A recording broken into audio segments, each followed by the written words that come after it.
कांदा निर्यातीवरील वारंवार होणारी बंदी आणि कांदा साठवणीच्या समस्येबाबत भाजपाचे आमदार राजेंद्र राऊत यांनी विधान परिषदेत महत्त्वाची मागणी केली।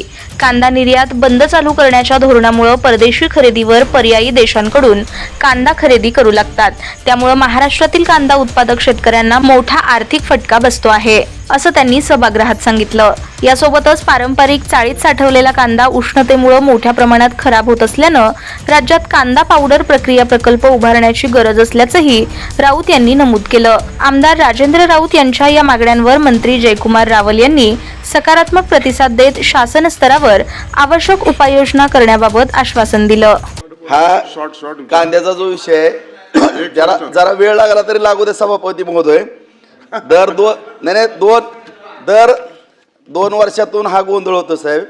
सभापती महोदय, सोलापूर जिल्ह्यामध्ये सोलापूर मार्केट कमिटीला 700 ते 800 मार्केट कमिटीज आहे, त्याच्यामुळेच माहिती देतो सभापती महोदय, मंत्री महोदय। सोलापूर बाजार समितीला 700 ते 800 ट्रक कांदा त्या ठिकाणी येतो।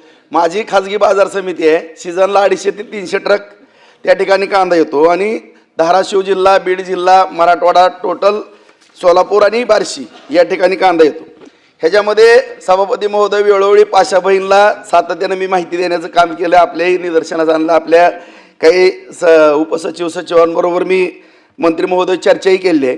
ह्याच्यामध्ये अडचणी अशा आहेत मंत्री महोदय, आपण एक बैठक घ्या, त्या बैठकीमध्ये मला जेवढं ह्याच्यामधली माहिती आहे ती मी आपल्याला देतो, कारण सौद्यामध्ये मी 5-5 तास त्या ठिकाणी बाजार समितीमध्ये थांबलेलो आहे। आणि निर्यातीच्या बाबतीमध्ये सातत्याने आता बच्चू बहिणीजी बोललेले आहेत। वास्तव आहे की आपण जी निर्यातीला सातत्याने अचानक बंदी आणतो, त्याच्यामुळं इतर देश आपल्यावरती जे अवलंबून होते त्यांनी पर्याय शोधलेले आहेत। पाकिस्तानमधून किंवा इतर ठिकाणी कांदा निर्माण करण्याची किंवा कांदा सभापती डेव्हलप करू नका, अर्धा तास डेव्हलप झाला, फक्त मला 2-3 मिनिटं द्या, मी सगळं सविस्तर सांगतो। नंतर स्पेशल चर्चा ना कांद्यावर, आता नाही। तर या ठिकाणी मुद्दे 2-3 माझे प्रश्न आहेत सभापती महोदय। निर्यातीच्या बाबतीमध्ये जे अचानक बंद केली जाते, जर भाव अति वाढले, ठीक आहे, निर्यात बंद करावं लागते, मान्य आहे, परंतु टप्प्याटप्प्यानं 10% अशी बंद करावी, अचानक बंद करू नये। अचानक बंद केल्यामुळं जो कांदा घेणारा वर्ग आपला तोही निराश होतो आणि पर्याय शोधतो, नंबर 1। दुसरा मुद्दा, जे मध्यंतरी शेतकरी बांधवांचं नुकसान झालेलं आहे त्याच्या बाबतीमध्ये आदरणीय मुख्यमंत्री साहेबांना मीही भेटलेलो आहे, निवेदन दिलेलं आहे। त्याकरता 5 रुपयाचं तरी कमीत कमी अनुदान त्या ठिकाणी ज्या कालखंडामध्ये नुकसान झालेलं आहे शेतकऱ्याचं, त्या बाबतीमध्ये द्यावं। तिसरा मुद्दा आहे की कांदा चाळीच्या बाबतीमध्ये सभापती महोदय, कांदा चाळी येतात तुमच्याही नगर भागामध्ये, तिकडे कांदा आहे नगरला, आमच्या ह्याच्यामध्ये, परंतु टेम्परेचरनं कांदा जो आपला रब्बीचा कांदा येतो तो एप्रिल-मे मध्ये टिकतच नाही, काय जर 42 पर्यंत टेम्परेचर सांगतो। तर सभापती महोदय, त्याच्यावरती आपल्याला खर्च किती जरी आला, 800-700 कोटी जरी मंत्री महोदय म्हणले, किती जरी खर्च आला तरी त्याला आपल्याला पावडर बनविण्याचे प्रक्रिया उद्योग त्या ठिकाणी केल्याशिवाय कुठलाही पर्याय असणार नाही, असं माझं मत आहे।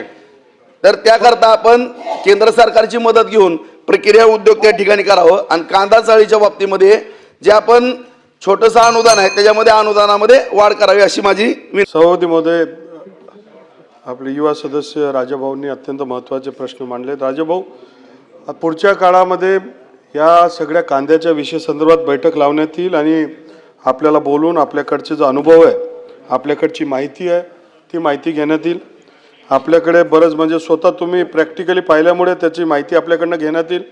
एक्सपोर्टच्या संदर्भात आपण अचानकपणे धोरण घेत नाही, पण आपल्याला माहिती आहे की महत्त्वाचं आपल्या देशातले लोक आहेत। जर देशामधल्या लोकांना 70 आणि 80 रुपये किलोमध्ये कांदा मिळेल अशी कधीतरी 10-20 वर्षामध्ये परिस्थिती होती, त्यावेळेस असे निर्णय घ्यावे लागतात आणि म्हणून अचानकपणे कुठलाही एक्सपोर्टचं धोरण घेणार नाही। एक्सपोर्टला प्रोत्साहित करण्याचं रोडटेप आपण त्याला 4% वाढवण्यासंदर्भात मुख्यमंत्री महोदयांनी मांडलेलं आहे।